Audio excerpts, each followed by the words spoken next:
રાજકોટના ધોરાજીમાં આવેલી સરકારી હોસ્પિટલમાં ડોક્ટરની ઘટને કારણે ગામ લોકો હેરાન થઈ રહ્યા છે.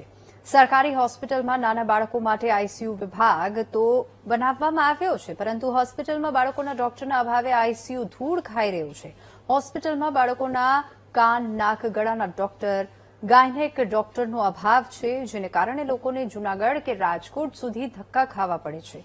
અને હોસ્પિટલમાં જનરલ સર્જનનો અભાવ હોવાના કારણે સોનોગ્રાફી જેવા મશીનનો પણ અભાવ હોવાથી લોકોને જૂનાગઢ સુધી લાંબુ થવું પડે છે, જેથી લોકો વહેલી તકે ડોક્ટરની ભરતી કરવા અને જરૂરી સાધનો હોસ્પિટલમાં મૂકવાની માંગ કરી રહ્યા છે.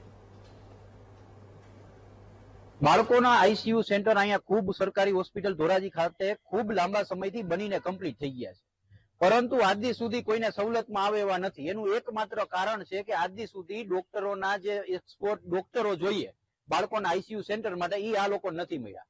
સાહેબ, આપણે ઓલિમ્પિકોની વાતો કરીએ છીએ, અહીંયા આવડી મોટી સ્પર્ધાઓ લઈ આવવાની વાતો કરીએ છીએ, અબજો કરોડો રૂપિયાના આઈપીએલો દેશમાં રમાય છે, અને એક યાર બાળકો માટે આપણે ડોક્ટરોની ભરતી નથી કરી શકતા. અહીંના લોકોને અને આજુબાજુના વિસ્તારના લોકોને ખૂબ મુશ્કેલી પડે છે. ખાસ કરીને જનરલ સર્જન નથી, કાયમી માટે ગાયનેક નથી, અને કાનના ગળાના ડોક્ટર નથી, અને ક્રિટિકલ કેર માટે ઘણી વખત ધોરાજીના લોકોને અહીંથી જુનાગઢ અથવા રાજકોટ જવું પડે છે જનરલ સર્જન ન હોવાના કારણે.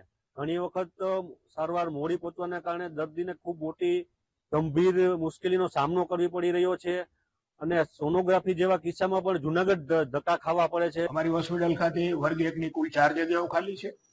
અમારે રેડિયોલોજીસ્ટ પ્રતિનિયુક્તિના ધોરણે આવે છે, ગાયનેકોલોજીસ્ટ પણ પ્રતિનિયુક્તિના ધોરણે આવે છે, જનરલ સર્જન અને ઈએનટીની ખાલી છે.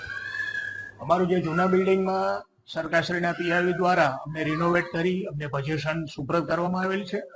એમાં મુખ્યત્વે ફાયર સેફટી અને સીસીટીવી ની કામગીરી હાલમાં ચાલુ છે, અને ફર્નિચરની પણ અમે માંગણી કરેલ છે. તમામ કાર્યવાહી પૂરી થઈ એમાં મેડિકલ સ્ટોર છે, ફિઝિયોથેરાપી છે, ટ્રાન્ઝિટ વોર્ડ છે, ટૂંકમાં ચાલુ કરવામાં આવશે.